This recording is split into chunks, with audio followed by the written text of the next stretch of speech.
하나님 말씀은 신약성경 요한복음 18장 1절에서 9절까지입니다. 신약성경 178쪽에 있습니다.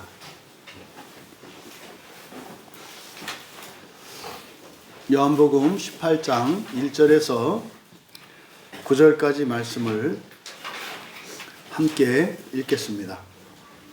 예수께서 이 말씀을 하시고 제자들과 함께 기드론 시내 건너편으로 나가시니 그곳에 동산이 있는데 제자들과 함께 들어가시니라. 그곳은 가끔 예수께서 제자들과 모이시는 곳이므로 예수를 파는 유다도 그곳을 알더라. 유다가 군대와 제사장들과 바리새인들에게서 얻은 아랫사람들을 데리고 등불과 횃불과 무기를 가지고 그리로 오는지라. 예수께서 그 당할 일을 다 아시고 나아가 이르시되 너희가 누구를 찾느냐? 대답하되 나사렛 예수라 하거늘 이르시되 내가 그니라 하시니라. 그를 파는 유다도 그들과 함께 섰더라. 예수께서 그들에게 내가 그니라 하실 때에 그들이 물러가서 땅에 엎드러지는지라. 이에 다시 누구를 찾느냐고 물으신대 그들이 말하되 나사렛 예수라 하거늘 예수께서 대답하시되 너희에게 내가 그니라 하였으니 나를 찾거든 이 사람들이 가는 것은 용납하라 하시니 이는 아버지께서 내게 주신 자 중에서 하나도 잃지 아니하였사옵나이다 하신 말씀을 응하게 하려 함이러라. 이에 아멘. 잠시 기도하겠습니다.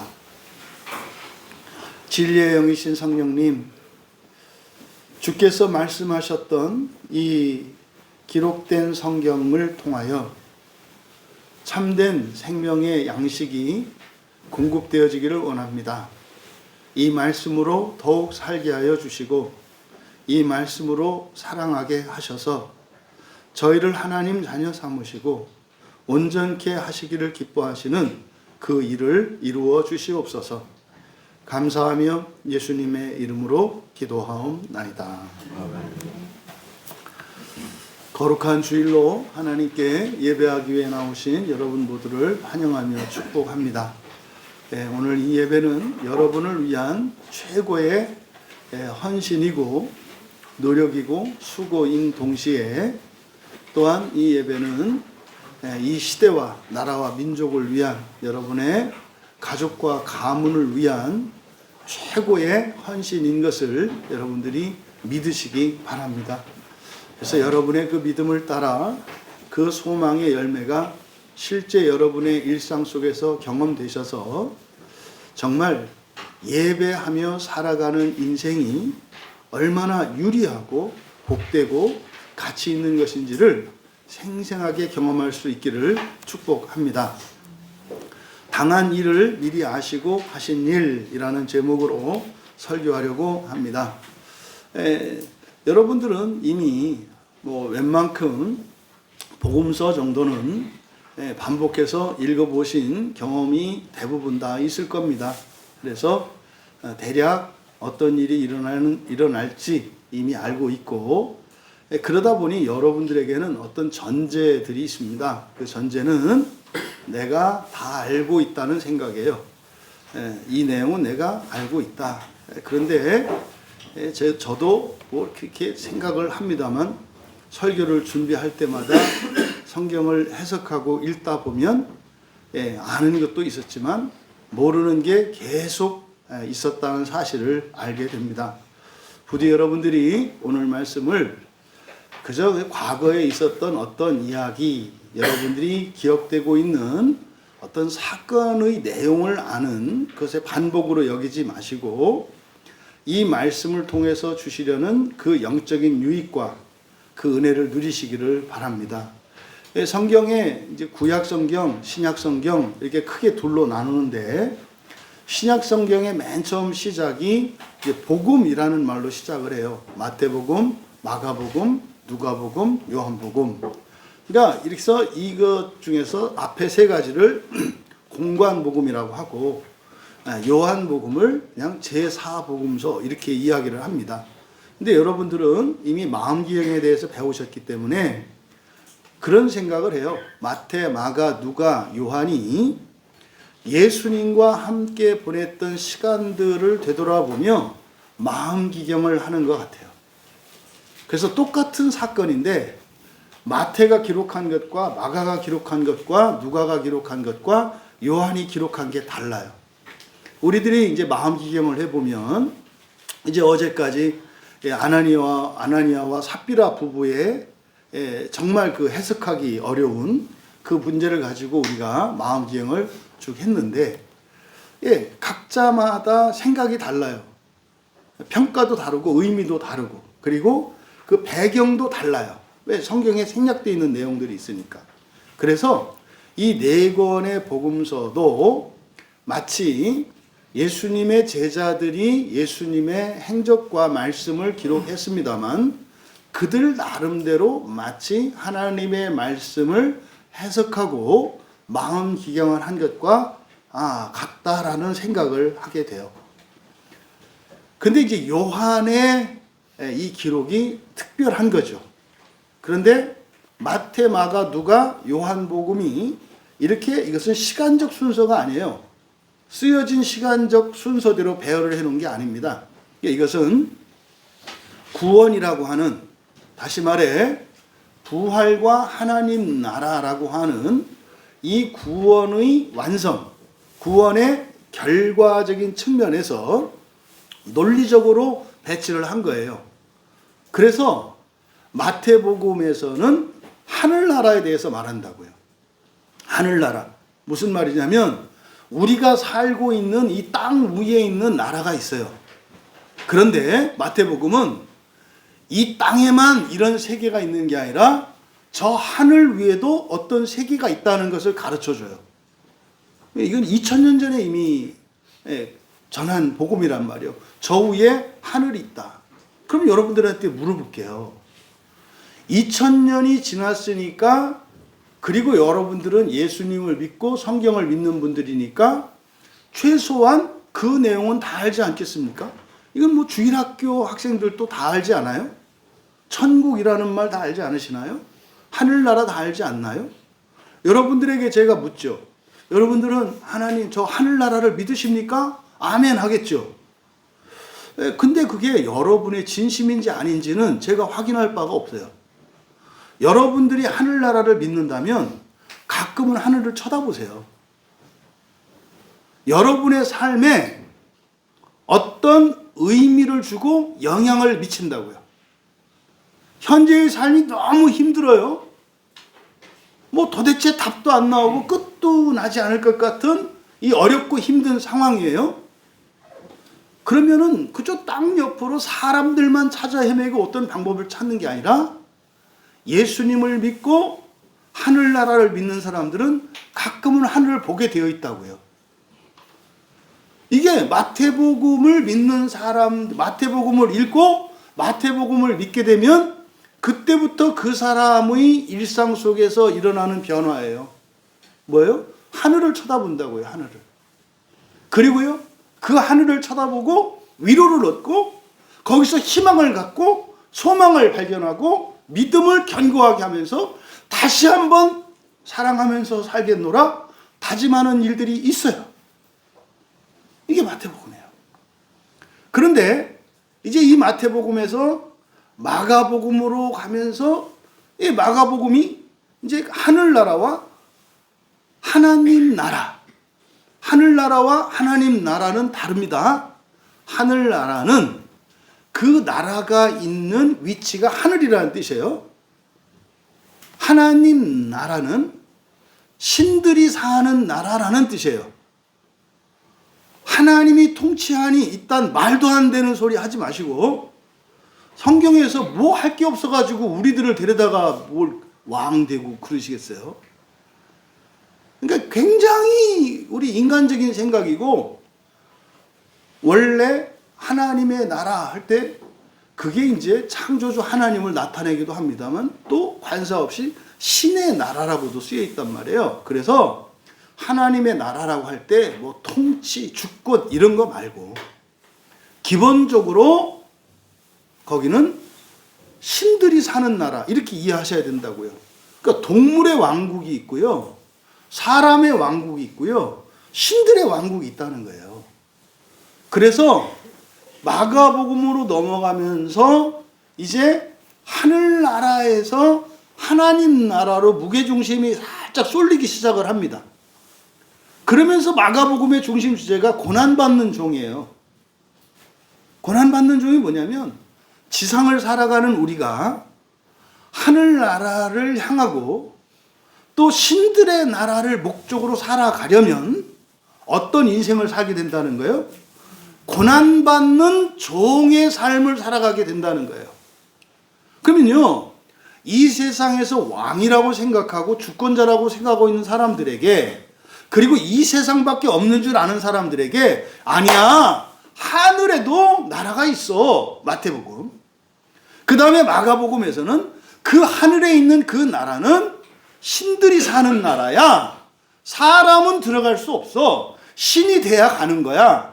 그런데 만약에 어떤 사람이 신이 되어 그 나라에 가고자 한다면 이 지상에서의 삶은 고난받는 종의 삶이 되어야 돼. 너의 자유와 주권 내려놓아야 하고, 너를 위해서 사는 게 아니라 다른 누군가를 주권자로 섬기는 삶을 살아야 돼. 이게 마가복음의 내용이에요. 그리고 나서 누가복음으로 가면 이제 본격적으로 하나님의 나라에 대해서 말을 해요. 하나님의 나라가 어떤 곳인지를 말을 한다고요. 그리고 여기 요한복음은 그 하나님 나라에 들어갈 사람들, 누구예요? 신이죠. 그래서 요한복음을 하나님의 신성을 강조한다 이렇게 얘기를 합니다만, 여러분들의 신적 정체성을 강조하는 본문이 요한복음이에요. 이렇게 마태, 마가, 누가, 요한복음이 주제에 따라서 이렇게 배열이 되어 있는 겁니다. 지금 우리가 살펴보려고 하는 이 본문 말씀은 마태복음, 마가복음, 누가복음에 다 기록되어 있는 내용이에요. 그런데 초점이 다르고 동일한 사건입니다. 이 사건은 마지막 예수님께서 이제 붙잡혀 가시던 날, 마지막 예루살렘 기드론 골짜기 그 건너편에 있는 겟세마네 동산에서 기도하셨다가 체포된 사건이에요. 이거는 동일한 사건입니다. 그런데 지금 요한복음은 그 사건을 완전히 다른 의미로 전달하고 있어요. 아마 여러분들은 처음 듣는 설교일 가능성이 많습니다. 왜냐하면 대부분 사람들이 마태, 마가, 누가, 요한복음을 그냥 동일한 사건을 놓고 그냥 4번 반복해서 얘기한 거다라는 방식으로 성경을 해석하기 때문에 마태복음에서 요한복음으로 이어지는 이런 구원의 점진적 계속성, 진전, 이걸 드러내지 못해요. 이게 마지막 겟세마네에서 예수님이 기도하시고, 기도하는데 조금 있다가 가룟 유다가 이제 군병들과 함께 와서 유다가 예수님을 팔아넘기고 예수님이 잡혀가는 그 사건이거든요. 그럼 그 사건은 지금 요한복음에서는 뭐라고 하시냐면 미리 아셨다 그래요. 4절에. 그 당할 일을 다 아시고, 여기서 이제 아시고 이렇게 되어 있습니다만 완료 시제로 되어 있어서 이미 알고 계셨다는 거예요. 당할 일이라고 번역했습니다만 원문 그대로 하면 오고 있는 일이에요. 오고 있는 일을 이미 다 아셨으므로 이렇게 되는 겁니다. 그러면 오고 있는 일은 사실은 가룟 유다가 와서 예수님을 딱 찍어줄 거거든요. 그러면은 이제 군병들이 예수님을 체포해서 데려갈 거거든요. 이것을 다 하셨다는 거예요. 그리고 그 뒤에는 십자가 사건이 있죠. 그럼 여러분, 이 사건을 가지고 우리들이 이야기할 때 가장 화두에 떠오를 게 누구 같으세요? 네? 그 마지막 장면에서 예수님의 제자들 도망가는 일이 있어요. 가룟 유다가 와서 입 맞추는 일이 있어요. 입 맞추는 게 사실은 뭐예요? 인사하는 척 하지만 그건 뭡니까? 팔아 넘기는 아주 악독한 짓이죠. 그리고 예수님이 잡혀가는 이 사건을 가지고 여러분들이 마음 기경을 할 때 어떻게 하겠는가 이 말이에요.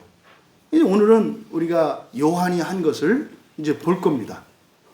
여러분, 이 요한복음 18장의 1절에서부터 9절까지 우리가 함께 나눌 이 말씀은 예수님께서 제자였던 사도 중에 하나인 가룟 유다에게 배신을 당하고, 그리고 제자들로부터 버림을 받고, 그리고 모욕과 수치를 당하시고 십자가에서 억울하게 누명을 쓰고 죽기 전, 돌아가시기 전, 바로 그 앞에서 예수님께서 닥칠 미래의 시험과 고난을 피하신 게 아니라 오히려 적극적으로 능동적으로 대처하기 위해 나아가신 것을 기록한 사건입니다.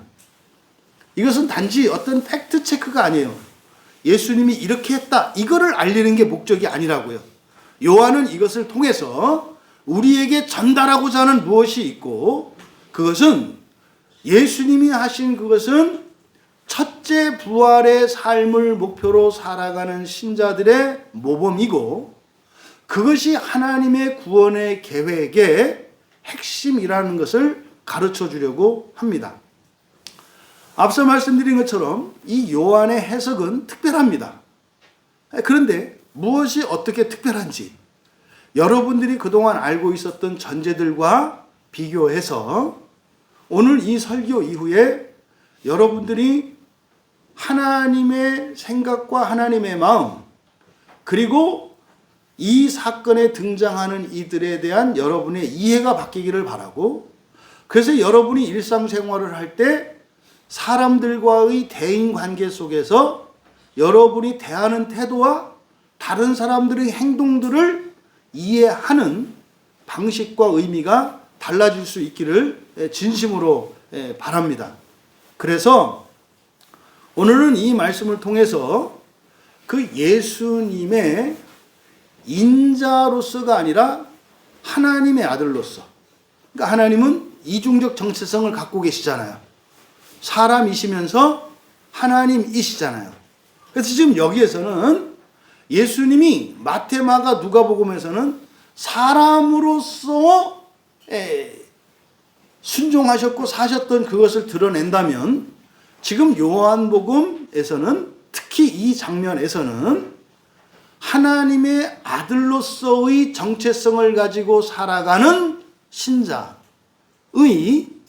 삶과 가치관이 어떠해야 하는 것인가를 보여주시고, 이것을 통해서 우리에게 도전을 주는 말씀입니다. 지금 이 본문을 공관복음과 이제 비교해 보면 다른 내용이 있습니다. 다르게 묘사하고 있어요. 순서도 다르게 이야기하고 있고, 상당히 의미가 완전히 다르게 지금 표현하고 있어요. 근데 이거를 우리가 눈여겨보지 않으면 알 수가 없습니다. 먼저 지금 예수님이 건너가신 그곳, 그 지명이 달라요. 지명이 달라요. 장소는 동일한 곳인데 그걸 표현하는 방식이 다르다 이 말이에요. 그러니까 여러분들이 교회에 오실 때 사람마다 이 교회가 의미하는 바가 달라요. 어떤 사람은 감옥이고요. 어떤 사람에게는 하나님의 집이고요. 어떤 사람은 그냥 예배당이고요. 다르다 이 말이에요. 다르다 이 말이에요. 그러니까 지금 여기 요한복음 18장에서는 예수님이 가신 곳을 기드론 시내 건너편 동산이라고 1절에서 밝혀요. 기드론 시내 건너편 동산. 이거는 굉장히 독특한 표현이에요. 기드론 시내라고 하는 이 표현은 여기밖에 등장하지 않거든요. 이거는 특별한 의미를 부여하고 특별한 목적을 갖고 이렇게 얘기하는 겁니다. 그러면 마태와 마가는 마태복음 26장 36절과 마가복음 14장 32절에 보면 지금 가는 그곳을 거기서는 겟세마네라고 말씀하세요. 그래서 보통 우리가 겟세마네 기도 이렇게 얘기를 하죠. 그래서 겟세마네라고 말을 합니다. 겟세마네는 기름 짜는 틀이라는 뜻이에요. 뭐 기름 공장 이런 의미로 아시면 돼요. 기름 짜는 틀, 이게 겟세마네라는 히브리어가 갖는 말의 의미거든요. 그런데 누가복음 22장 39절에서는 겟세마네라고 하지 않고 우리말 성경에는 감람산, 감람은 올리브에 대한 한자 표현이거든요. 그러니까 올리브산이라는 거예요. 그러면요, 마태와 마가복음은 기름 짜는 곳이라고 말을 했고요. 누가복음에는 뭐예요? 기름짤 올리브가 많은 곳이라고 말했다고요. 그러면 마태, 마가, 누가를 합치면 어떻게 돼요? 아, 저기는 기름을 짤 수 있는 올리브가 많아서 거기에 기름 짜는 공장이 생긴 곳이구나. 그렇게 해서 여기 겟세마네에서는 뭐가 나오겠구나? 좋은 기름이 나오겠구나. 이렇게 합쳐지는 거예요. 그러니까 이게 그냥 우연히 한 게 아니라 의도적으로 이렇게 한 거다 이 말이에요. 그러면 요한은 지금 기드론 시내 건너편 동산 길게 복잡하게 설명하잖아요. 이게 의미가 있다 이 말이에요. 여기서 기드론, 그러니까 이 기드론이라고 하는 이 의미는 사실은 히브리어 키드론의 음역이거든요.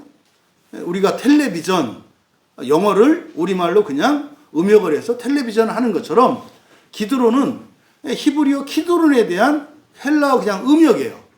근데 이 기드론이라는 말의 뜻은 어두운 이런 뜻이에요. 어두운, 칙칙한 이런 뜻이거든요. 그 다음에 여기 시내라고 번역한 케이마르루스라고 하는 이 말은 겨울 급류 뭐 이런 뜻이에요. 무슨 말이냐면 왜 와디라 그래서 건천이 있잖아요. 평소에는 물이 흐르지 않다가 이제 우기가 되면은 어마무시할 정도로 막 물이 쏟아져서 경랑이 가는 이런 와디라고 하잖아요.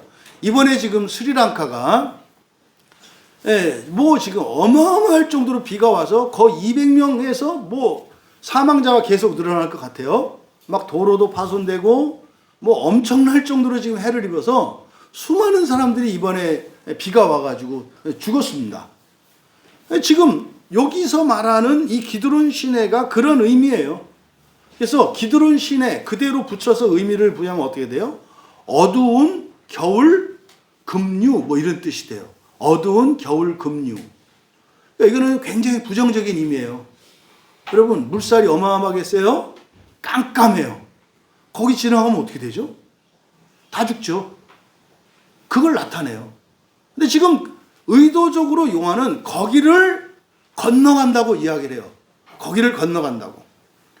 그러면 여기서 지금 요한이 지금 마태나 마가는 겟세마네라고 하고 누가는 그냥 올리브산, 감람산이라고 그냥 간단하게 표현한 이것을 여기에 아주 복잡한 설명과 신학적인 의미 그리고 구약적인 의미까지 덧붙여서 무엇인가를 우리에게 얘기하려고 해요.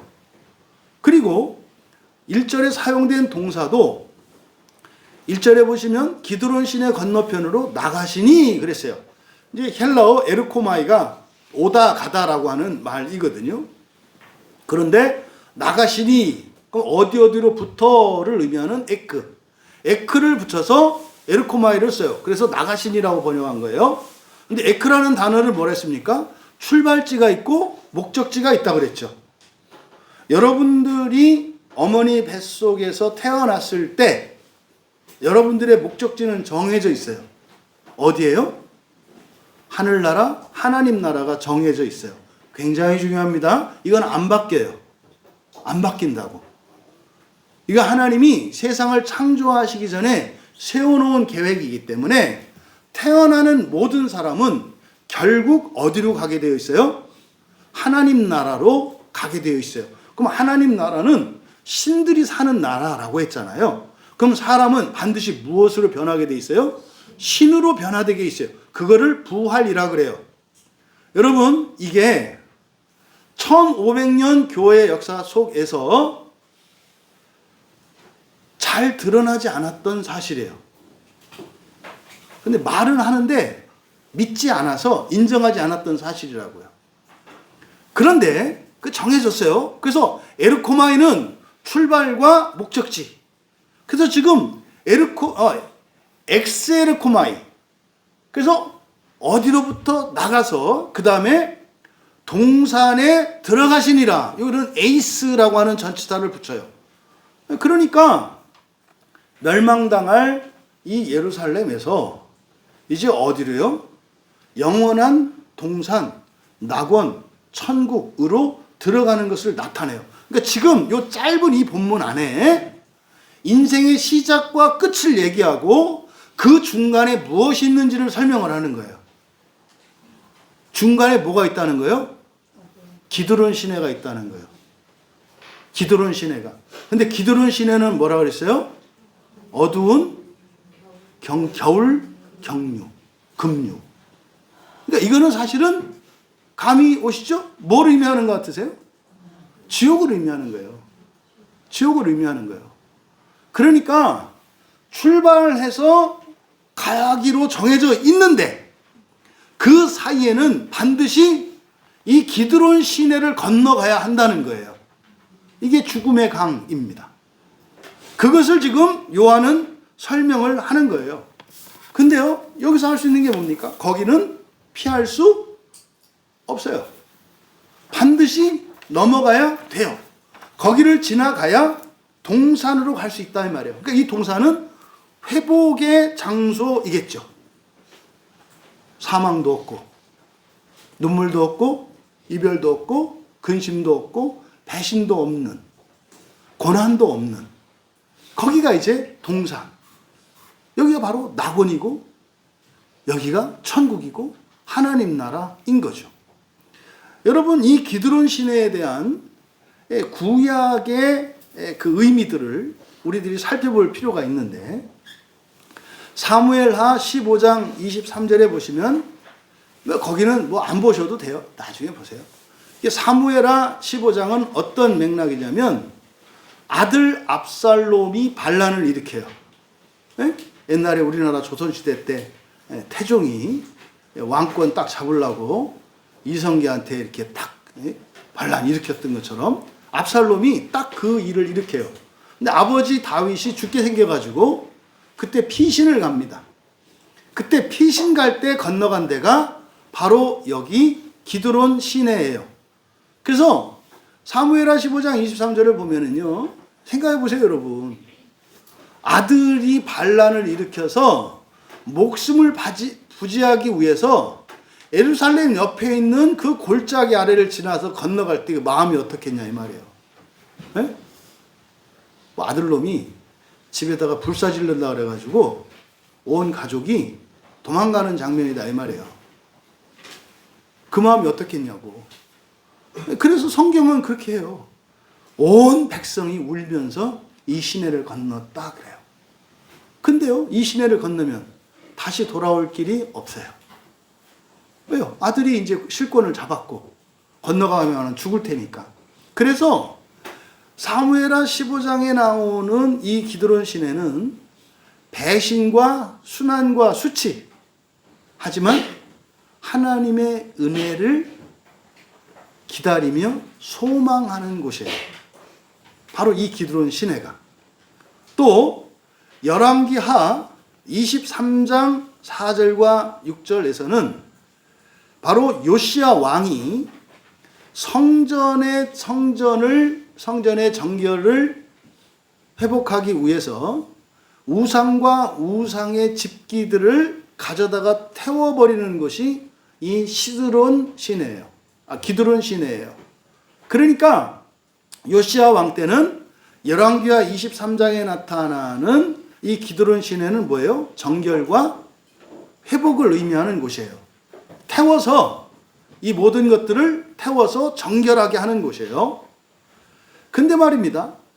여기에 대한 언급이 예레미야 31장 40절에 또 나오는데, 예레미야 31장은 새 언약이 기록되어 있는 특별한 성경책이에요. 근데 예레미야 31장 40절에 보면은 예루살렘의 경계를 이야기할 때 바로 이 기드론 시내를 얘기해요.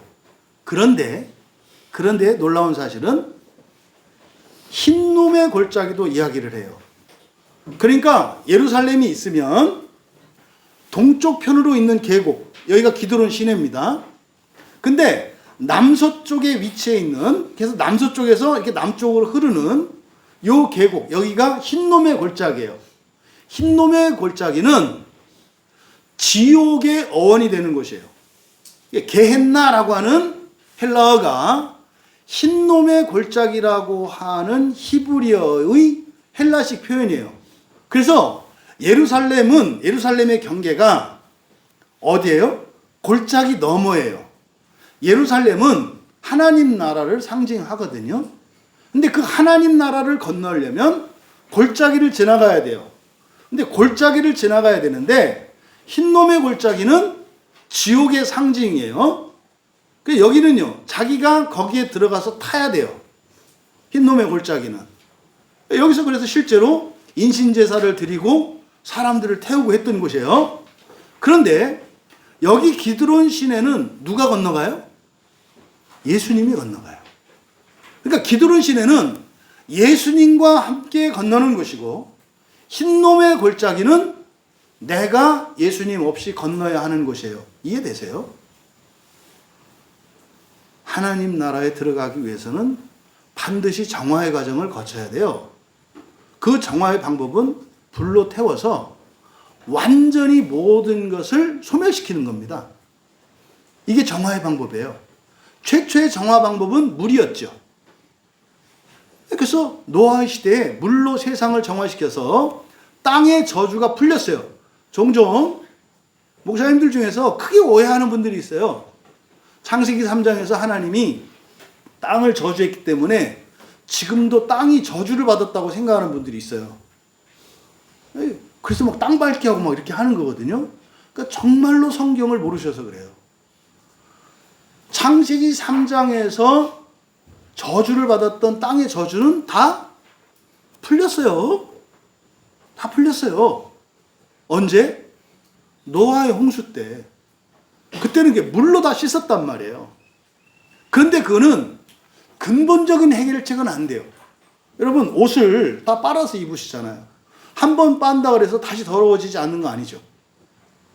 또 더러워지잖아요. 그래서 물로 정화시키는 것에 한계가 있어요. 그런데 불로 태우면요, 다시 더러워지지 않아요.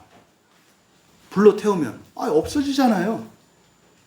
그래서 근본적으로 완전하게 정결하는 방식은 불이에요. 그래서 예수님이 홍수로 정화시키신 후에 그때 말씀하신다고요. 내가 다시는 물로 씻지는 않을게. 왜요? 물로 씻으니까 자꾸 씻어야 돼. 빨래 맨날 해야 돼. 세탁기도 만들어야 되고 또 세제도 만들어야 되고 막 이렇게 해야 돼. 그래서 어떻게?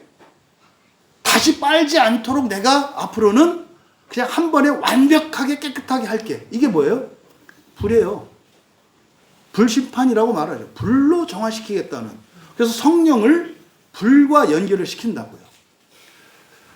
그래서 바로 이 기드론 시내에 대한 구약의 언급을 보면 여기가 배신과 수치와 순환의 장소이기도 하고 또 온갖 악한 것과 더러운 것들을 정화시키는 장소이기도 하다. 그런데 이것은 예루살렘의 경계다.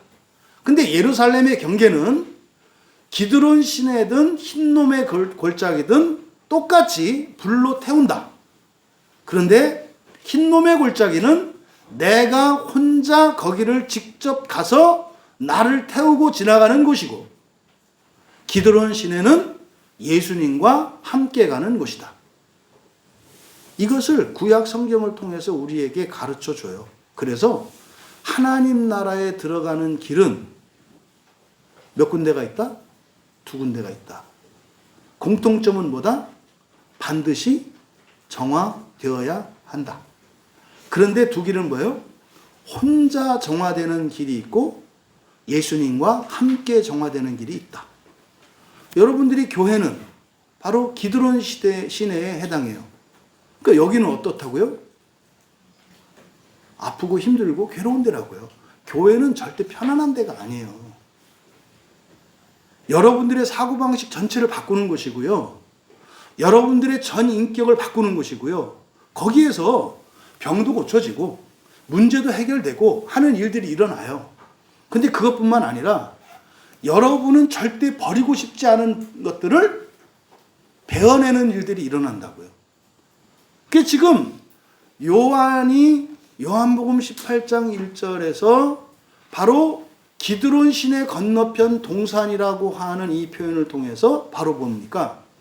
예수님이 가시는 그 길은 바로 우리들과 함께 그 지옥을 거쳐서 우리가 게헨나의 그 지옥의 고난을 겪지 않도록 가시는 길이라는 걸 상징적으로 나타내는 거예요. 그러니까 예수님의 십자가는 무엇을 위한 거예요? 지옥을 거치지 않고 예수님과 함께 정해진 그 나라에 가게 하시기 위한 예수님의 사역인 것을 나타냅니다. 그럼 여기서 동산이라고 이제 그래서 동산 그러면 우리는 딱 떠오르는 게 에덴 동산이라고요. 에덴 동산. 그런데 동산이라고 하는 구약 성경의 히브리어는 간이에요. 간. 간이라는 말이 이제 동산이라는 말이거든요. 그런데 구약 성경에서 이 동산이라는 말을 똑같이 번역하지 않아요. 그래서 헬라어로 번역해 놓은 70인역 성경을 보면은 바로 이 에덴 동산이 등장하는 창세기 2장 8절에 동산을 의미하는 간을 여러분들이 잘 알고 있는 파라다이스, 영어 파라다이스 아시잖아요. 그 파라다이스가 헬라어 파라데이소스의 영어식 표현이에요. 헬라어는 파라데이소스거든요. 그러니까 에덴 동산은 파라데이소스라고 번역을 해요. 그래서 그 동산을 의미할 때, 에덴 동산을 의미할 때는 전부 파라데이소스예요. 그런데 이 동산을 파라데이소스라고 안 하고 지금 여기서는 케포스라고 번역을 해놨어요. 케포스라고 되어 있어요. 그러니까 기드론 시내 건너편 케포스로 들어갔다 그러거든요. 그러면 이 케포스는 어디를 의미하는가? 구약 성경의 에스겔 36장 33절에서 35절을 반영을 해요. 그러니까 에스겔 36장에 등장하는 그 동산이 황폐한 땅이 에덴 동산처럼 될 것이다 이렇게 말을 하거든요. 그때 에덴 동산처럼인데 이때도 그러면 똑같은 에덴 동산이니까 파라데이소스로 번역을 해야 될 텐데 그렇게 하지 않고 케포스로 번역을 해놨어요. 헬라어를. 그러니까 요한은 지금 여기서 말하는 동산은 창세기 2장에 나오는 에덴 동산이 아니라 정화된 이후에 에덴 동산과 같은 다른 곳임을 나타내는 거예요. 그러니까 사실은 이 동산은 그러니까 어디를 의미해요? 마태복음에서 얘기한 천국, 마가복음과 누가복음에서 얘기했던 하나님 나라를 나타내는 표현이에요. 그러니까 이거는 제가 그냥 억지로 껴맞추는 게 아니라 성경을 보면 그렇게 연결이 된다 이 말이에요. 그래서 에덴 동산과는 차별화돼요. 여러분 에덴 동산 가실래요? 낙원 가실래요? 무조건 낙원이에요. 에덴 동산에서는 무엇이 있어요? 타락의 가능성이 있어요. 그런데요, 낙원에서는요, 없어요. 존재적으로, 공간적으로, 관계적으로 모든 게 완성된 것이 낙원 동산이고요. 에덴 동산은 가능성이에요. 여기는 에덴 동산의 의미가 있어요. 또 아까는 기드론 시내에서 지옥이라고 그러더니 또 갑자기 또 왜 에덴 동산 합쳐 있어요, 그냥. 여기에 합쳐 있다고. 그래서 교회는 장차 이루어질 하나님 나라의 예표. 그러니까 사후 세계에 두 세계가 있죠? 죽고 나면 지옥이 있고 낙원이 있거든요. 사실은 이곳에는 지옥과 낙원 두 개가 다 들어와 있어요. 그럼 여러분들이 현명한 분들은 교회에서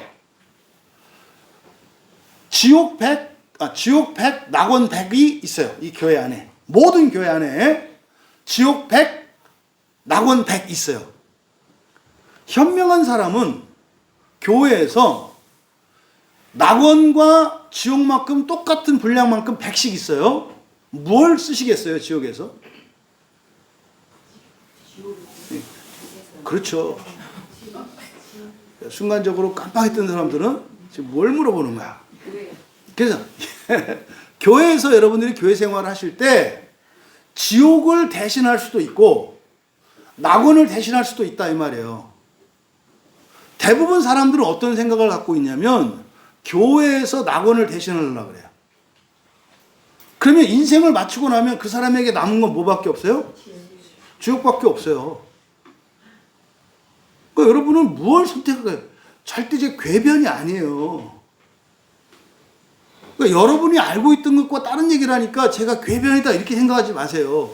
죽고 난 뒤에 두 세계가 있는데 여러분이 사는 인생 가운데 이 두 세계에 대한 선택권을 여러분한테 주신 거라고요. 그러니까 나만 잘 먹고 잘 살고 이 세상의 즐거움을 해서 살겠는가?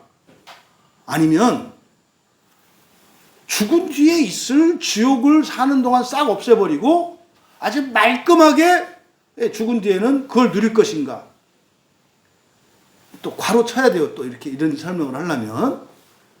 그러면 사는 동안 지옥처럼 살고 죽어서 이렇게 한다. 그럼 진짜로 사는 동안 그렇게 된다는 게 아니에요. 사후에 누리게 될 천국에 대한 삶이 현재의 삶 속에 은혜로 공급이 돼요.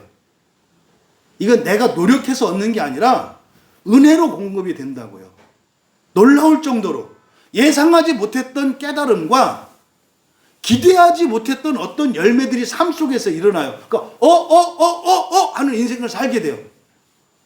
이게 은혜의 인생이고 이게 믿음의 삶이에요. 그런 게 있다고요.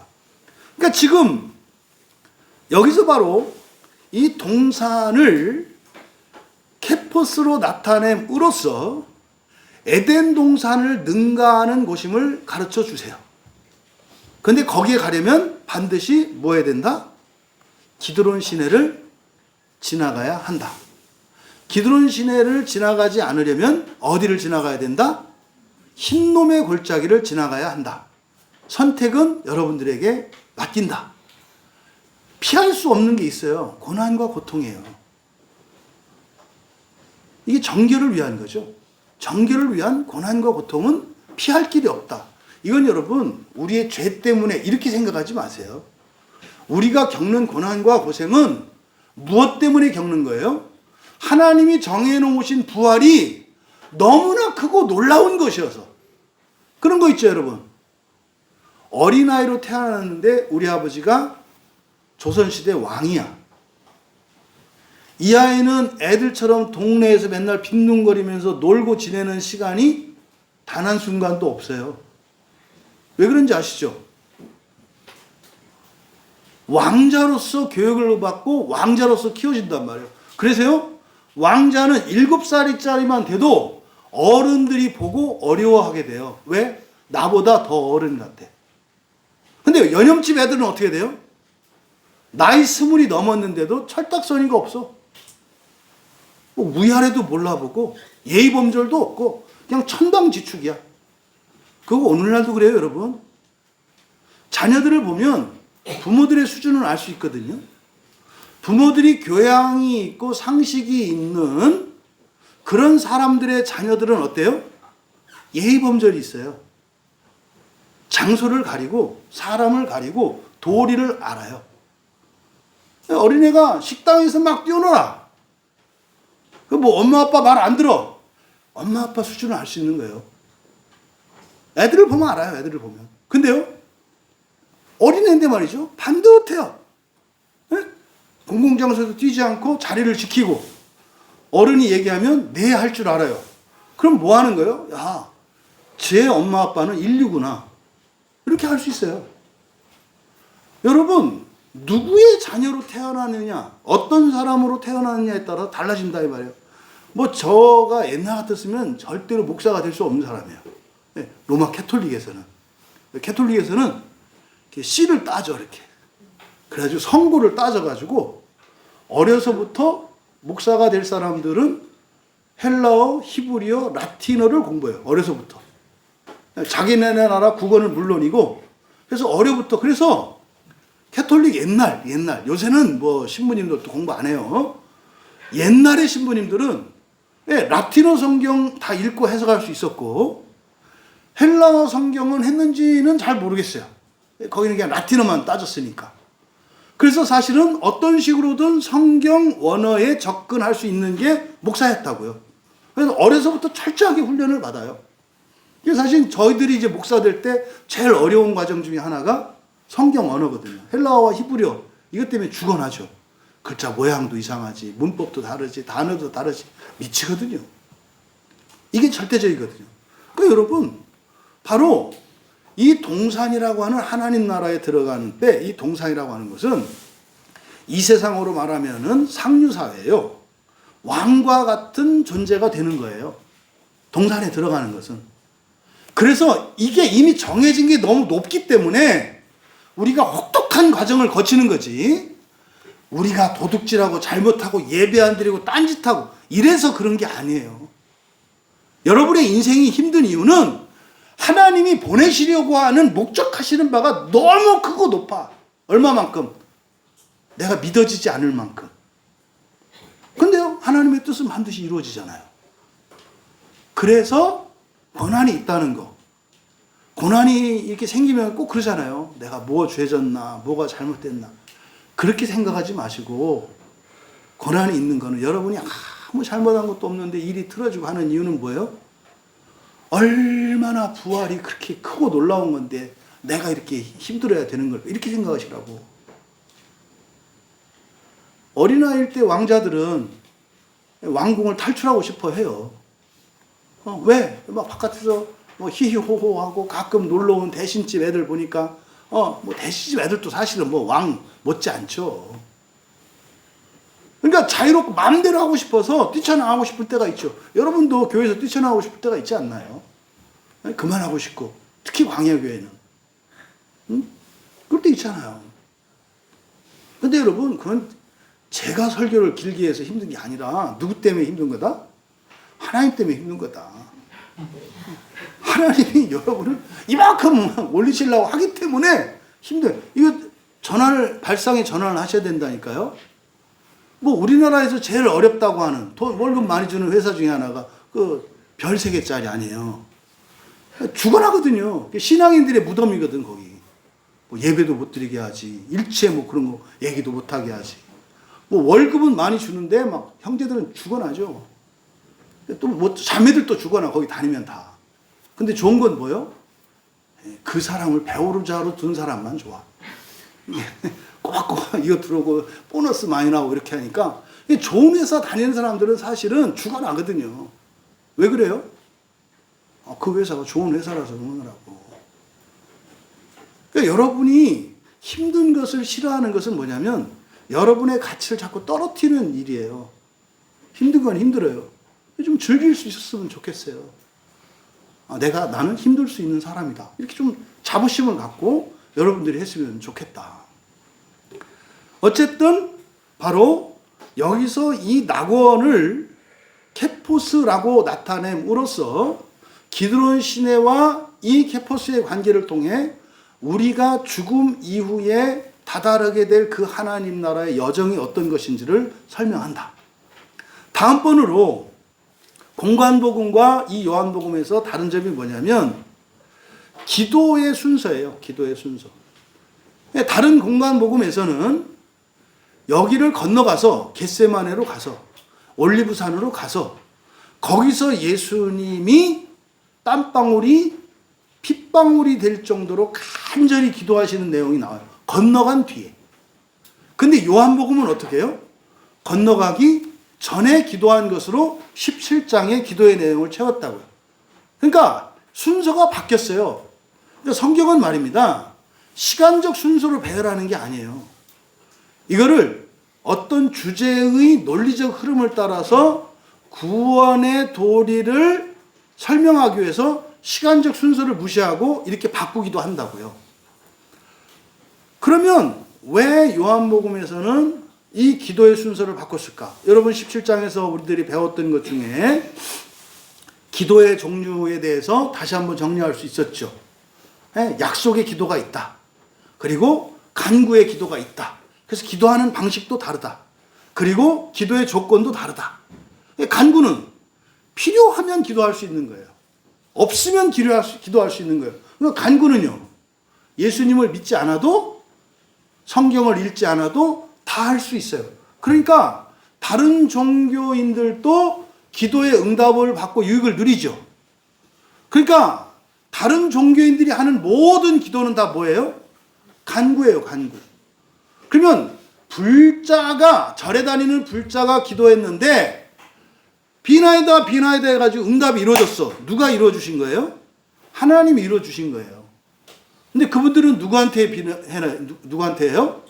다른 우상에게 한다고. 그러니까 여러분 같으면 우상한테 한 거니까 들어줘요, 안 들어줘요? 그러니까 여러분 말고 여러분 옆 사람한테 깐죽깐죽하면서 옆 사람한테 부탁을 해. 저기는 돈 없는 것 같아서 집사님이 돈 좀 빌려줘. 아니, 빌려달라고 하면 되지. 내가 왜 돈이 없는 것 같은 얘기를 왜 해?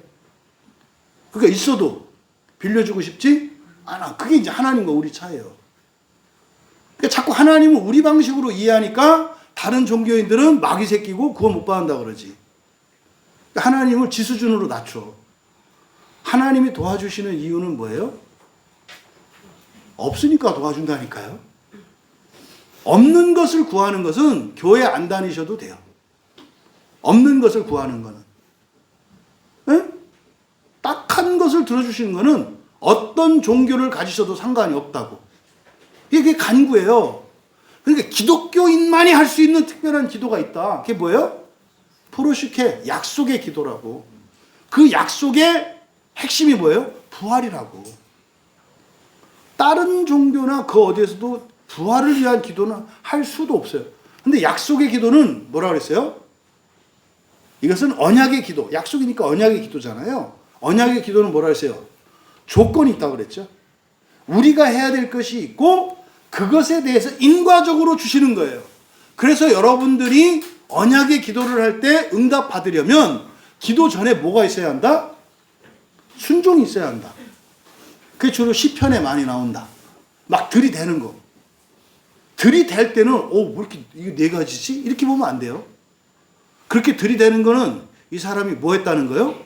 하나님 말씀대로 살았다는 거예요. 저는 진짜 막 여러분들이 막 주일날 와서 하나님 앞에 폭군처럼 됐으면 좋겠어요. 막 주님이 주일날만 되면 막 이렇게 가슴 떨렸으면 좋겠다고. 아니 막 주일날만 되면 와가지고 막 빚쟁이 막 딱 돼가지고 막 하나님한테 내놓으라고 이렇게 할 수 있는 교회가 됐으면 좋겠어요. 뭐 하나님 막 이렇게 쪼실 것 같아. 야, 얘들이 이제 막 맨날 순종하고 그래서 다음 주부터 아이고 나 죽어나겠네. 준비해야 돼. 이렇게 될 수 있기를 바란다.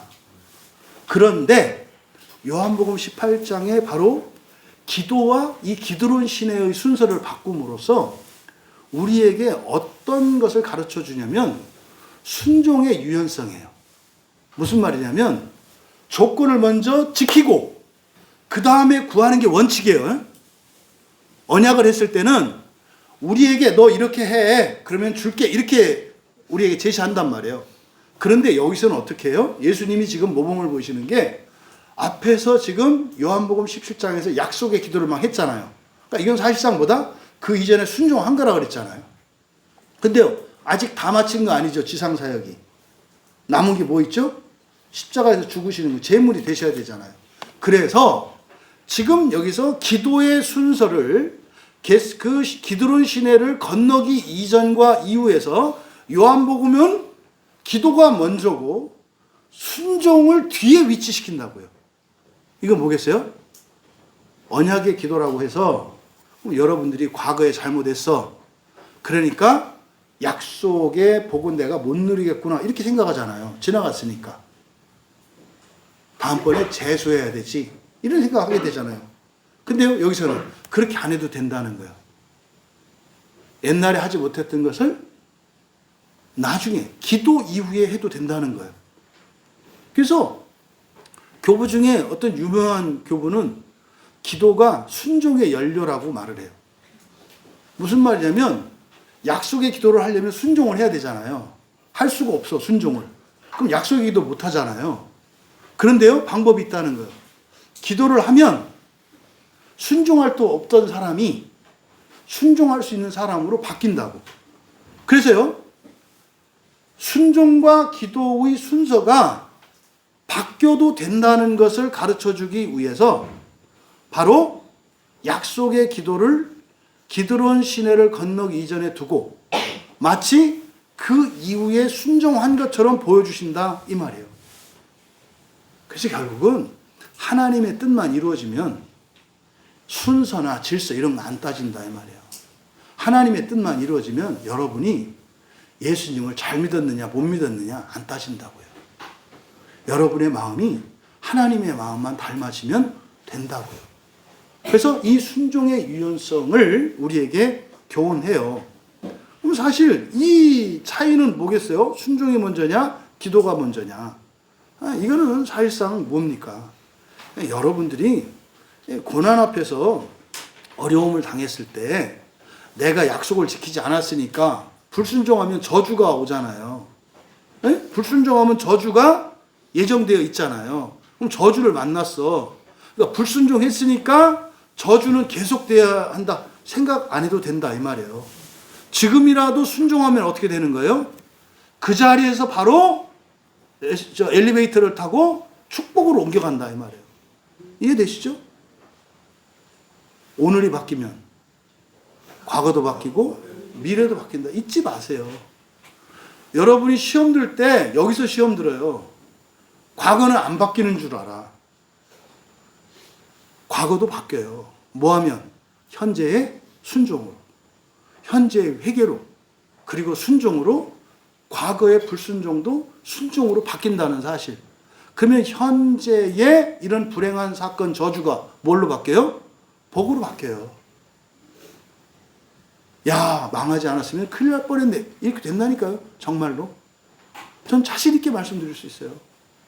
이것을 지금 여기서 가르쳐 주시는 겁니다. 다음으로 체포 과정의 그 내용이 큰 차이가 있어요. 여러분들이 이게 눈여겨보셨는지 모르겠습니다만은 이렇게 잘 보면은 나타나는 게 있고 봐도 안 나타나는 게 있어요. 먼저 이제 봐도 잘 안 나타나는 걸 봐도 잘 안 나타나는 것을 이제 설명을 드리면 3절에 보시면 유다가 이제 군대와 대지상대 그 사람들을 데리고 오잖아요. 그때 들고 있는 게 뭐예요? 등과 횃불과 무기. 여러분들은 이걸 보고 어떤 해석을 하세요? 이제 이런 걸 이제 마음 기행을 하는 거예요. 이놈의 새끼들 그냥 횃불 하나만 갖고 오면 되지. 또 등도 갖고 오고 횃불도 갖고 와. 얼마나 예수님을 잡으려고 이 악랄한 것 좀 봐. 뭐 이런 거. 그 다음에 뭐 예수님을 그냥 와서 체포하면 될 거지. 숫자도 많은데 뭘 또 무기까지 들고 와. 뭐 이렇게 해석할 수도 있잖아. 이렇게 봐서. 그래서 저 같은 목사가 필요한 이유예요. 성경을 알아야 된다고요. 여기에 등과 횃불과 무기라고 하는 말이요. 긍정적인 말이에요. 성경에서. 이게 부정적인 말이 아니에요. 원래 실제 사건은 이 사람들은 뭐하러 오는 사람들이에요? 그리스도 예수를 잡아 죽이려고 오는 사람들이죠. 그런데 요한은 이걸 그렇게 말하지 않아요. 어떻게? 이 단어들을 통해서.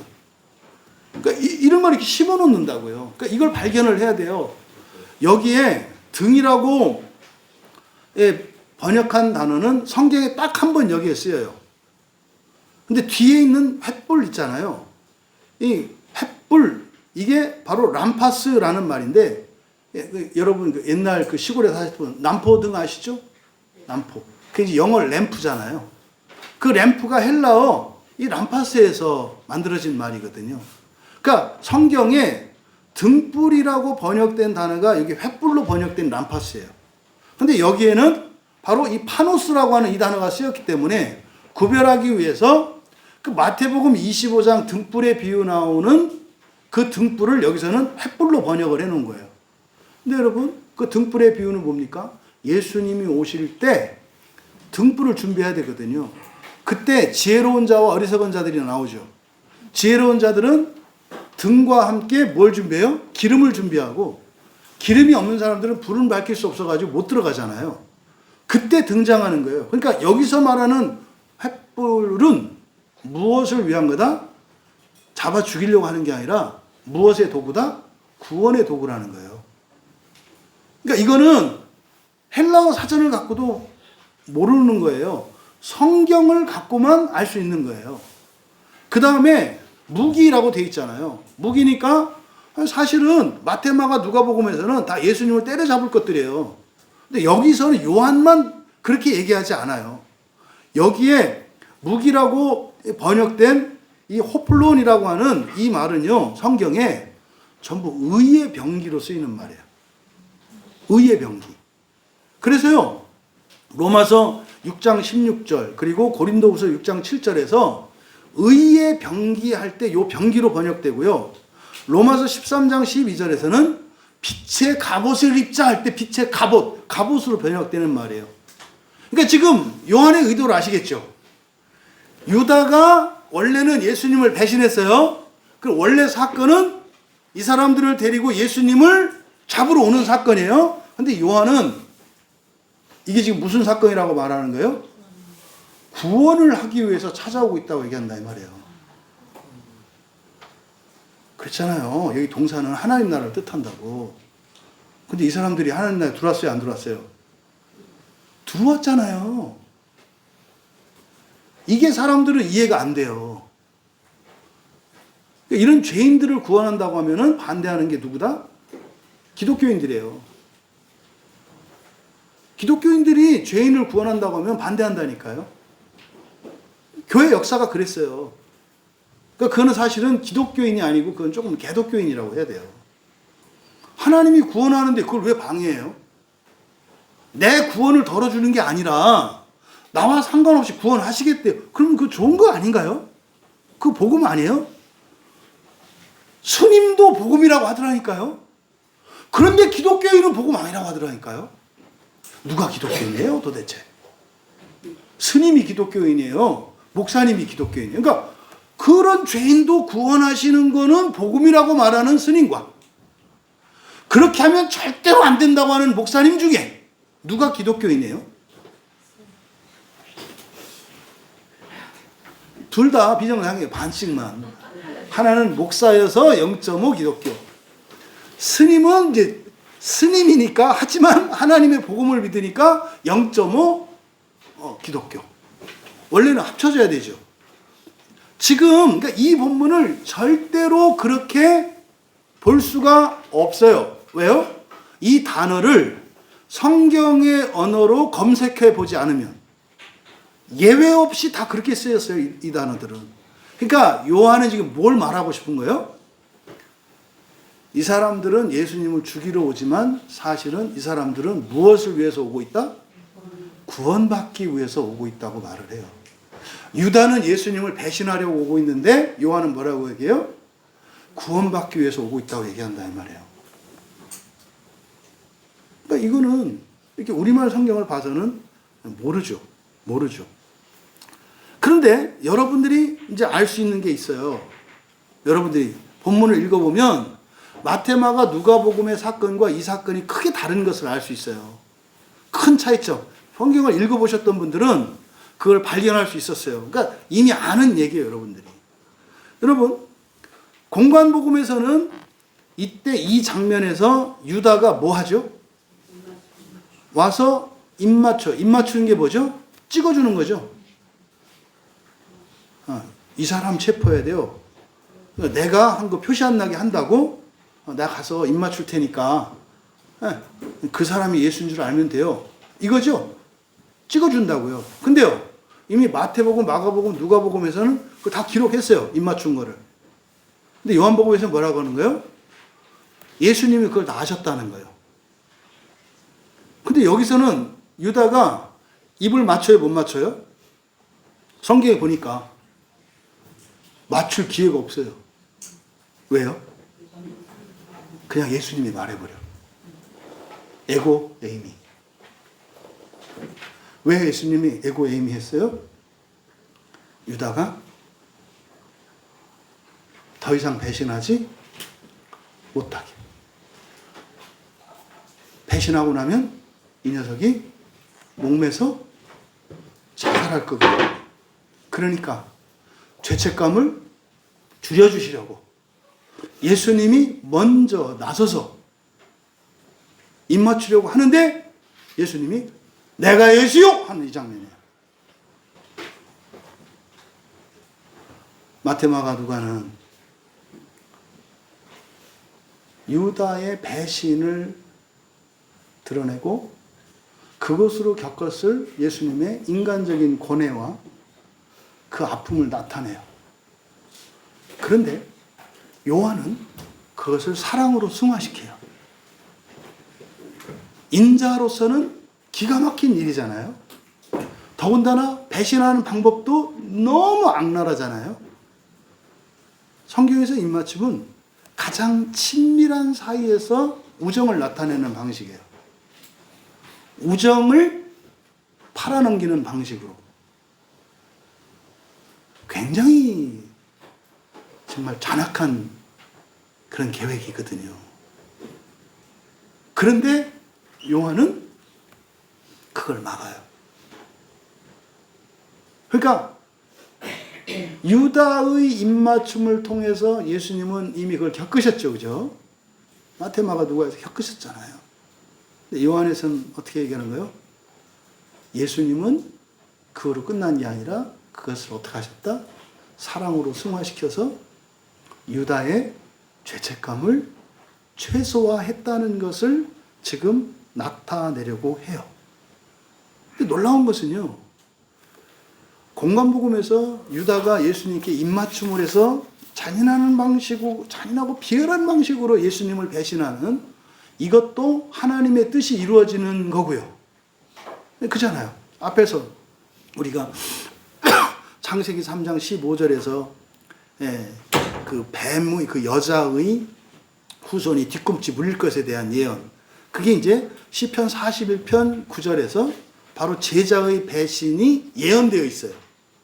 그러니까 가룟 유다가 입맞춰가지고 예수님을 팔아넘기는 이 사건도 하나님의 말씀의 성취예요. 그런데 그뿐만 아니라 지금 예수님께서 선제적으로 조치하셔서 가룟 유다가 배신하지 못하도록, 그러니까 죄를 짓지 못하도록 하는 것도 하나님의 뜻의 반영이에요. 왜냐하면 요한복음 6장 39절에서 나타나는 게 뭐예요? 모든 죄인을 구원하시는 게 하나님의 뜻이에요. 그러니까요, 유다로 하여금 더 이상 죄를 짓지 못하게 함으로써 유다도 구원하시는 것, 이게 또 하나님의 뜻이에요.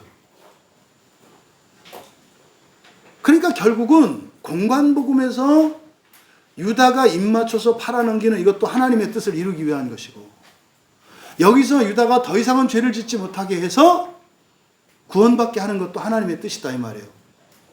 유다는 여기서 끝나요. 더 이상 안 나와요. 그럼 볼까요? 공관복음까지만 보면 유다가 구원받았을까요? 구원받지 못했을까요? 그러니까 이제 그냥 표면적으로 나타났을 때 예수님은 입맞춰서 팔아넘겼으니까 천하의 죽일 놈 아닙니까? 그런데 요한복음에서는 그걸 어때요? 없애버린다고. 그러니까 이거 뭔지 아시겠죠? 소망의 메시지예요. 그런 유다도 나는 버리지 않아.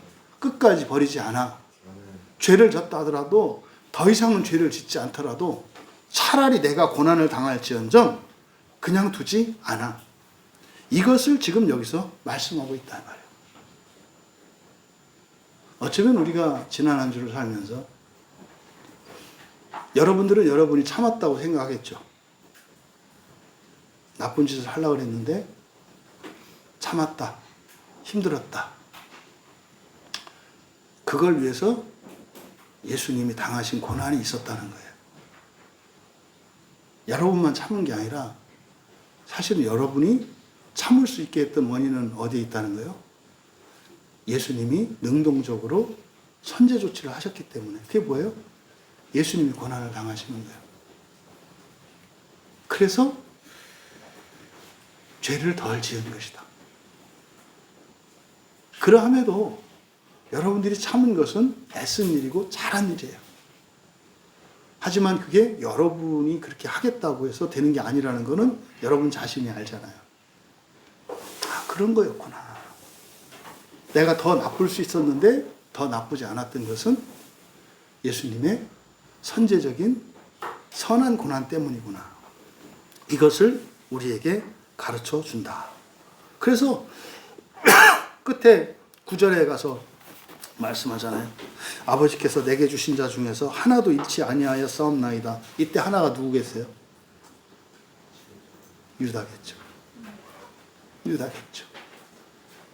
심지어 심부름으로 예수님 잡으러 온 그 사람들이겠죠. 이게 저는 여러분들에게 아멘으로 받아주실 수 있기 바라요. 그러면 비로소 여러분들이 정말 그리스도인다운 그리스도인 되시는 거예요. 근데 이게 우리에게는 굉장히 큰 부담이에요. 그래서 지금 여기서 에고에이미를 이제 3번 나오거든요. 에고에이미가. 예, 직접 예수님이 말씀하신 거는 5절과 8절이에요. 5절에서 선제적으로 내가 그다, 에고에이미. 이게 왜 이렇게 하신 거라고요? 유다가 입맞추지 못하게 하기 위해서. 그리고 나서 다시 8절에 가서 다시 한번 하세요. 내가 그다, 에고에이미. 그러니까 내 제자들은 살려줘라. 야, 제자에 의해서 잡혀가지고 죽임당하게 되는데 내가 갈 테니 내 제자들은 건들지 마라. 이렇게 얘기하시거든요. 그래서 5절과 8절의 에고에이미 중간에 6절은 어떤 메시지를 주기 위한 반복이에요. 6절은 예수께서 그들에게 내가 그니라 다시 한번 하잖아요. 이게 하신 말씀이 아니라 그냥 요한이 반복하는 거죠. 예수님이 그렇게 하실 때에 일어난 사건을 말해요. 되게 중요한 의미예요. 그들이 물러가서 땅에 엎드러지는지라. 여기서 땅으로, 땅에라고 되어 있는데요. 여기는 일반적인 흙, 땅을 나타내는 말이 아니에요. 여기는 카마이라는 말을 쓰고 있거든요. 카마이, 땅으로.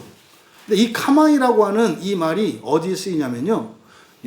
요한복음 9장 6절에서 바로 그 맹인의 눈을 뜨실 때 흙에다가 침을 뱉어가지고 그걸 반죽으로 만져서 눈 붙이는 거 있죠. 여러분 눈 머신 분들 오시면 제가 흙에다가 침 뱉어서 이렇게 붙여 드리겠습니다. 근데 그때 흙을 개는 장면이 있잖아요. 그때 흙에다가 침을 뱉어서 진흙으로 만들잖아요. 그때가 바로 요 카마이예요. 그러니까 이거는 마치 무엇과 같으냐면 토기장이가 그릇을 빚었는데 이게 불량이야. 그때 어떻게 해요? 다시 깨트려 가지고 진흙으로 만들어서 다시 반죽해서 다시 하죠. 그러니까 여기서 지금 6절은 중요한 영적인 메시지를 가르쳐줘요. 그들이, 그러니까 예수님이 내가 그라고 하실 때 그 사람들이 어떻게 했대요? 물러가서 땅에 엎드려졌다 이렇게 번역을 했는데 이 엎드려지다라고 하는 이 단어가 핍토예요. 핍토는 떨어뜨리는 거예요. 떨어지다. 예, 요한복음 10장에서 제자들이 갔다가 돌아와서 보고할 때 그러죠. 하나님, 막 귀신들이 막 하늘에서 막 떨어져요. 타락한 천사. 이게 핍토거든요. 핍토. 그러니까 이 핍토는 위에서 아래로 떨어지는 것을 의미해요. 그러니까 이들이 물러가서 땅으로 엎드려졌다라고 하는 것은 이것은 사실은 추락을 의미하는데 어디로 가요 이게 지금? 기드론 시내가 아니라 개나 흰놈의 골짜기로 간다고. 예수님을 눈앞에 두고.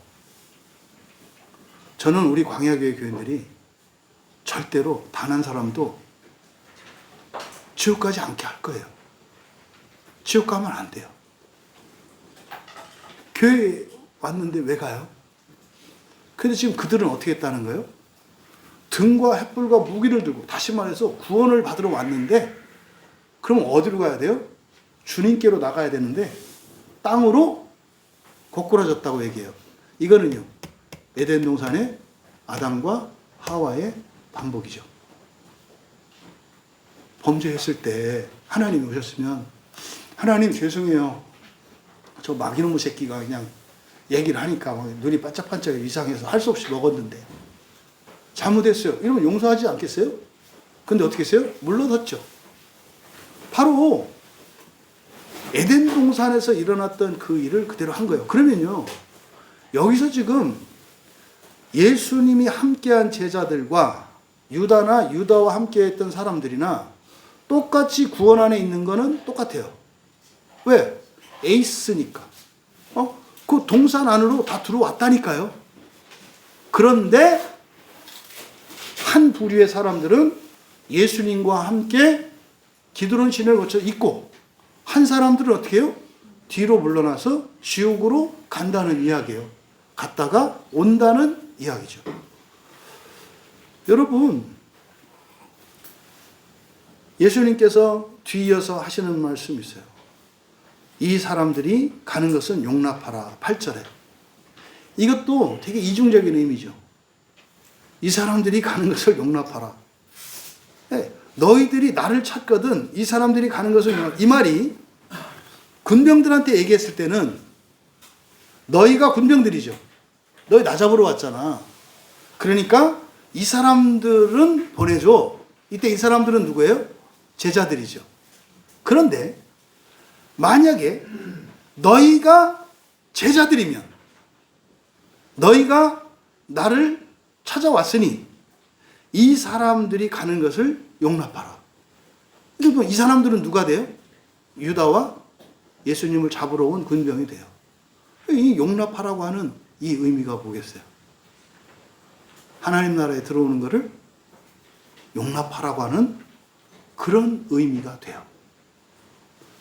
여러분, 정리합니다.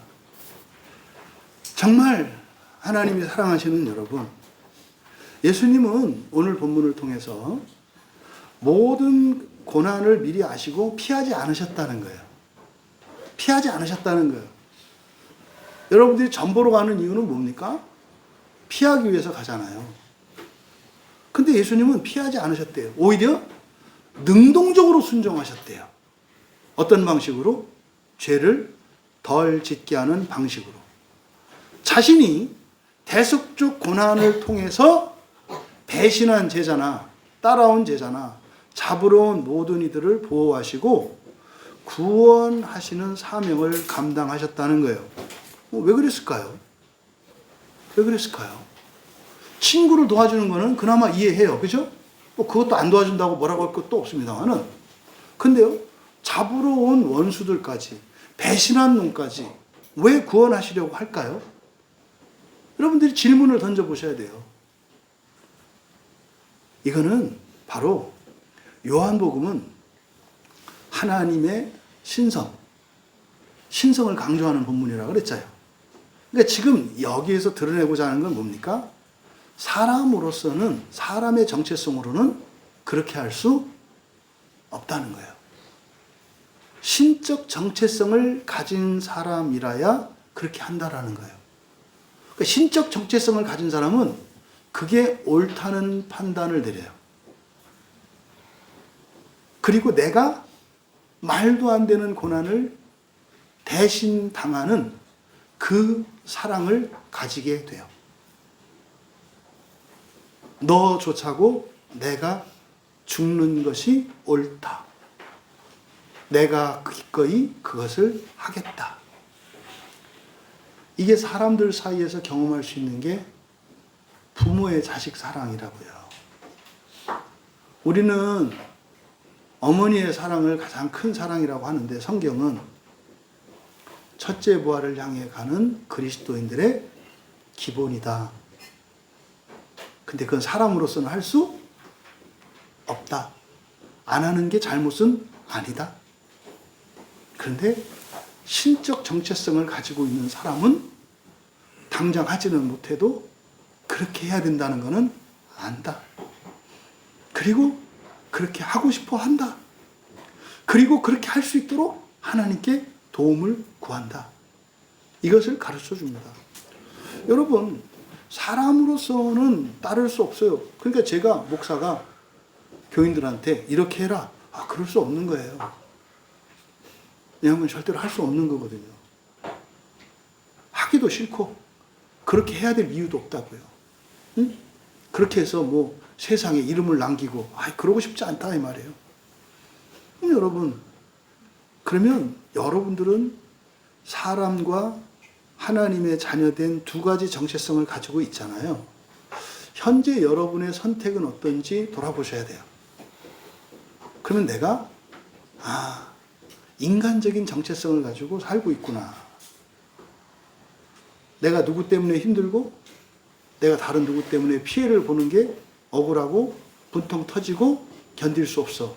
그러면요, 너무나 인간적인 야곱과 같은 정체성을 가지고 있구나. 이렇게 아시면 돼요. 그러함에도 불구하고 나도 달라지고 싶다. 겁도 나고 두렵고 수치스럽고 뚜껑이 열릴 것 같지만 그렇게 살았으면 좋겠다. 그럼 여러분 안에 그 신적 정체성이 살아있는 거예요. 그것을 키워가세요. 그것을 키워가세요. 보람이 있어요. 왜 그럴까요? 그것은 첫째 부활에 대한 약속을 우리에게 하시기 때문에 그래요. 새 언약의 사랑의 계명은 무엇에 대한 약속이에요? 첫째 부활에 대한 약속이에요. 기드론 시내를 주님과 함께 건너 그 불로 태우는 연단을 거치지 않을 수 있는 첫째 부활에 대한 약속이 그 사랑의 계명이기 때문에 그래요.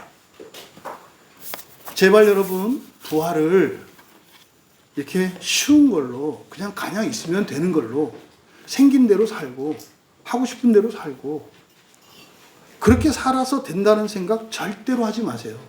전 분명히 경고드립니다. 첫째 부활이 됐든 부활이 됐든 절대로 그렇게 되는 게 아니에요. 부활은 만만한 게 아니라고요. 여러분들이 상상하는 그 이상의 것이라고요, 부활은. 그래서요, 어마어마한 고난과 새롭게 만들어지는, 다 부셔가지고 다시 빚어야 하는 그 과정을 반드시 거쳐야 돼요. 이게 새 창조란 말이에요. 부활은 쉽지 않아요. 쉽지 않은 게 아니라 원래 불가능한 거예요. 여러분이 유명한 고승들처럼 여러분 몸을 전부 다 그냥 제물로 드려서 여러분이 등신불이 된다 할지라도, 등신불이 뭔지 아시죠?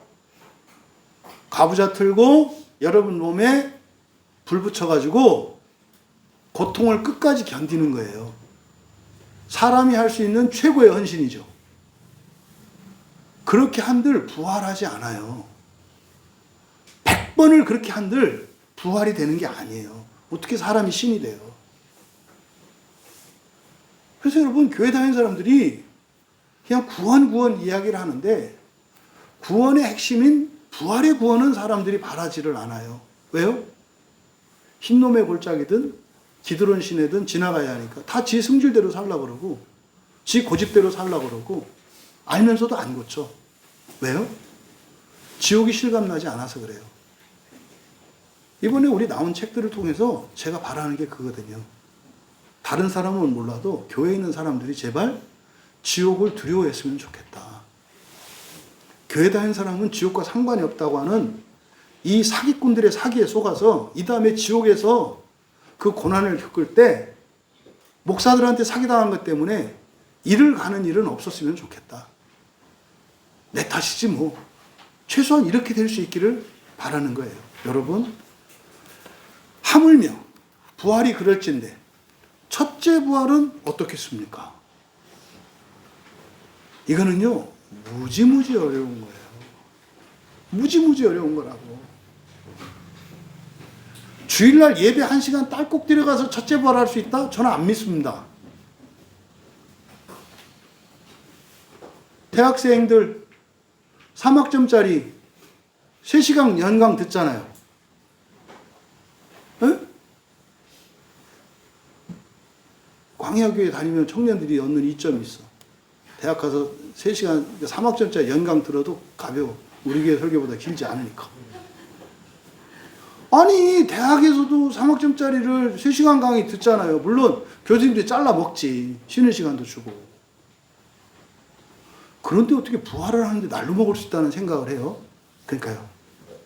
교인들로 하여금 부활을 믿을 수 없게 해요. 그런 거 아니에요, 여러분. 제발 우리 교회에서 그나마 뭐 첫째 부활 이렇게 얘기를 하니까 여러분들은 어쨌든 들을 수 있잖아요. 하지만 지식으로 정보로 지옥에 대하여 아는 게 중요한 게 아니라 지옥을 알았으면 좋겠다. 여러분들이 죄를 짓고 나면 어뜨고 하고, 그래서 즉시 여러분이 피해를 끼친 사람한테 미안하다고 사과하고 잘못했다고 사과하고 100배로 갚고, 내가 요만한 거 당신한테 잘못하면은 내가 당신 종이 될게, 이런 마음으로. 이게 지옥을 아는 사람이에요. 여러분, 진짜로 우리 교인 중에 누군가가 이 다음에 다 부활했는데 한 사람만 밑에 지옥에 있어요. 나는 우리 교인들은 내려갈 거라고 믿어요. 지옥에 보면은 유리바다라 그래요, 유리바다. 근데 밑에는요, 불이 타고 있어요. 여러분 가족이나 여러분 부모, 여러분 형제자매, 자식이, 교인이 밑에 타고 있어요. 우리가 가서 시간을 좀 줄여야 되지 않을까요? 저는 우리 교인들이 그런 마음이었으면 좋겠어요. 그 생각을 안 하니까 천하태평이지. 뻔히 잘못하는 거 보고도 내버려 두지. 왜? 지옥을 모르니까. 자기도 부끄러워하고 자기도 후회하면서 안 고치지. 왜? 난 지옥이 상관없다고 생각하니까. 여러분, 그렇지 않아요. 속지 마세요. 현재의 고난이 아무리 큰들 지옥의 억만분의 1보다 작다는 걸 잊지 마세요. 현재의 고난이 아무리 커도 지옥의 그림자만큼도 안 돼요. 이거는 그냥 믿으셔야 돼요. 목사님 가봤어요 이러지 마세요. 믿으셔야 된다고. 그래서 어떤 고난과 불편과 힘듦도 첫째 부활을 향해서 나아가는 여러분들의 발걸음을 주춤거리게 하거나 벗어나거나 밀려가지 않게 하기를 진심으로 바랍니다. 근데 이게요, 신적인 정체성으로 살아갈 때라야 가능해요. 자꾸 우리는 사람의 정체성으로 살아가려고 한다고요. 그러니까 재산, 건강, 내 주변에 있는 가족, 내가 좋아하는 사람, 이런 거에 연연해야지. 그걸 다 초월하셔야 돼요. 신적 정체성을. 하나님의 눈으로 보셔야 된다고. 하나님께는 착한 사람, 나쁜 사람 없어요. 그냥 다 내가 사랑하는 자녀들이에요. 그 마음을 가지고 여러분들이 살아갈 때 세상의 어둠이 빛으로 바뀝니다. 세상의 의심과 미움이, 분열과 다툼이 사라집니다. 여러분이 하는 거 아니에요. 나가서 아니요. 여러분이 바뀌면 환경이 바뀌어요. 이걸 여러분들이 기억하셔야 돼요. 여러분들이 할 수 있는 거는 한정되어 있어요. 세상을 어떻게 바꿔요, 우리가? 근데요, 바꿀 수 있어요. 그게 첫째 부활의 소망으로 신적인 정체성을 갖고 살아가는 것임을 기억하기 바랍니다. 저는 정말 하나님께서 이 말씀으로 우리를 깨우쳐 주시니 얼마나 감사한지 몰라요. 이번 주 중에 어떤 경기도에 있는 어떤 외부의 자매님이 6장의 편지를 저한테 써왔어요. 6장의 편지를. 편지의 시작이 그렇게 돼요. 제가 살면서 이렇게 지루하고 재미없고 꽉 막힌 설교를 들어본 적이 없습니다. 이렇게 시작을 해요.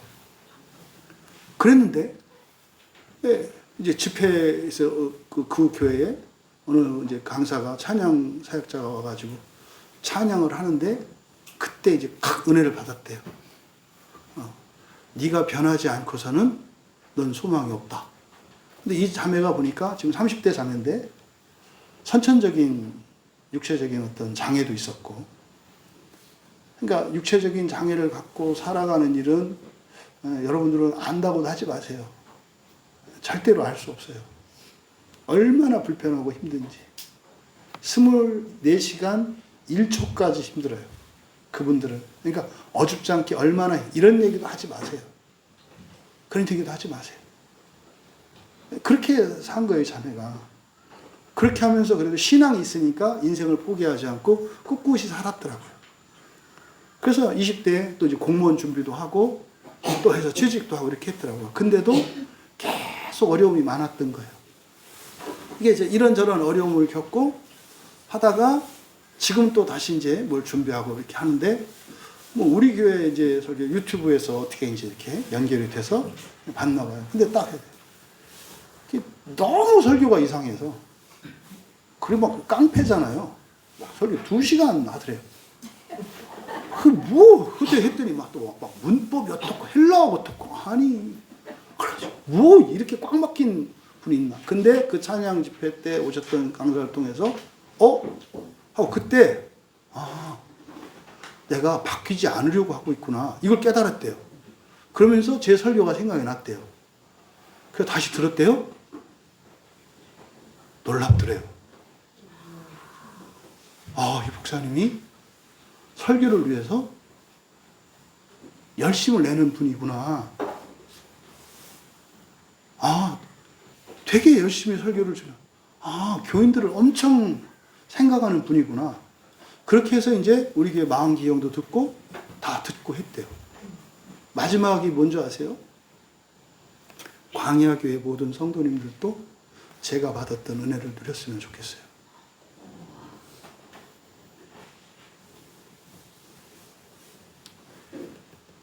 정말 저는 우리 광야교회 교인들이 여러분만 첫째 부활에 임할 뿐만 아니라 여러분 가족과 가문과 주변에 있는 모든 이들을 원수까지도 첫째 부활로 이끌겠노라. 마음을 먹을 수 있었으면 좋겠어요. 또 여러분들 먹을 수 있어요.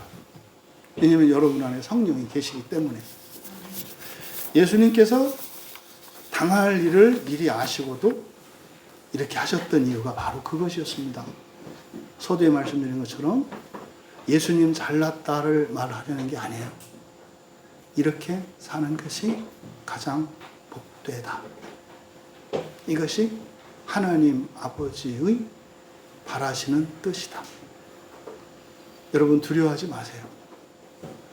여러분들이 사명감을 갖고 하나님 뜻대로 살기로 하면 그 뜻대로 살 수 있는 사람으로 바꿔주십니다. 그 뜻대로 살 때는 지금의 여러분이 아니에요. 다른 사람이 되어서 살아가게 돼요. 그 믿음으로 여러분들이 일상 가운데서도 당할 일을 미리 알고도 그것 때문에 불안해하고 벌벌 떨고 그를 피하기 위해서 움츠리는 자들이 아니라 당당하게 오히려 그 고난을 선한 고난으로 맞서고 그 고난 속에서 그 사랑을 지필 수 있는 우리 모두가 되시기를 진심으로 축복합니다. 찬양 준비해 주시기 바라고요. 여러분, 하라고 하는 거 아니에요. 할 수 없는 일이에요. 더군다나 요즘 같은 시대에 멍청한 일이고, 또 여러분들이 그만큼만 사셔도 잘 하시는 거예요. 잘못하고 있는 거 아니에요. 충분히 잘하고 계세요. 하지만 하나님은 이 세상의 모든 악한 죄인까지도 단 한 사람까지도 구원하시기를 원하시고 기뻐하세요. 그 하나님의 사랑을 가진 우리들이 그 사랑에 감화받아서 그렇게 주님과 같이 살아갈 수 있게 되기를 진심으로 바랍니다.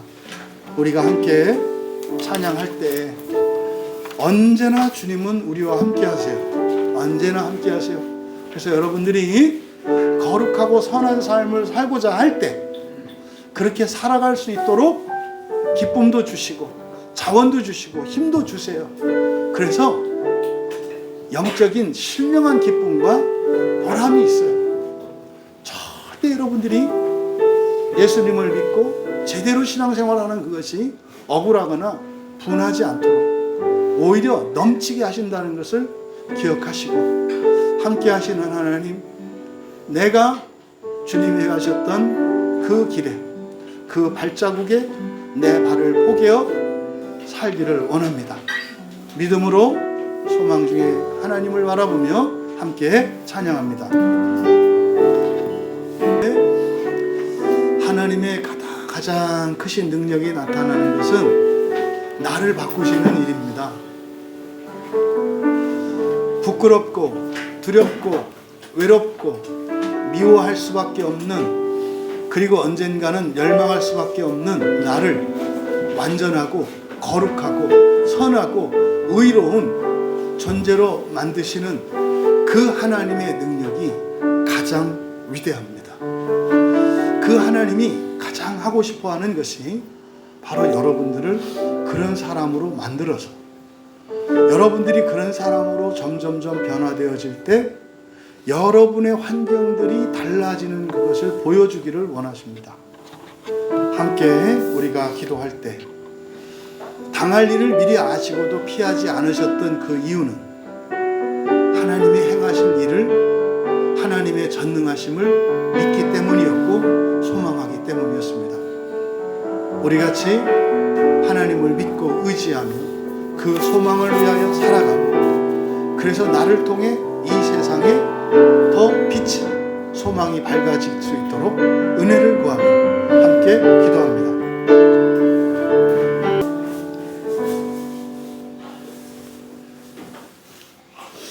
하나님께서 가장 기뻐하시고 가장 큰 능력으로 하시는 가장 위대한 일은 나를 변화시키는 것임을 믿습니다.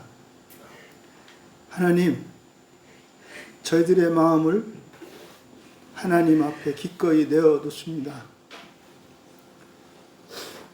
비참하고 추악하며 비겁하고 속 좁은 인생이 아니라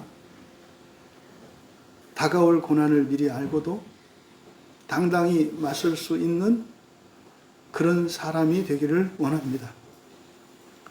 그래서 내 안에서 겪는 이 고통과 아픔들이 온 세상을 구원하고 원수까지도 구원하시는 하나님의 능력과 사랑이기에 더욱 기뻐할 수 있는 저희들이 되기를 원합니다. 저희들의 인생에 가로막았던 모든 장벽들이 허물어지게 하시고 온 세상을 사랑하시고 한결같이 대하시는 그 마음으로 살아갈 수 있도록 은혜를 더하여 주시옵소서. 감사하며 예수님의 이름으로 기도하옵나이다.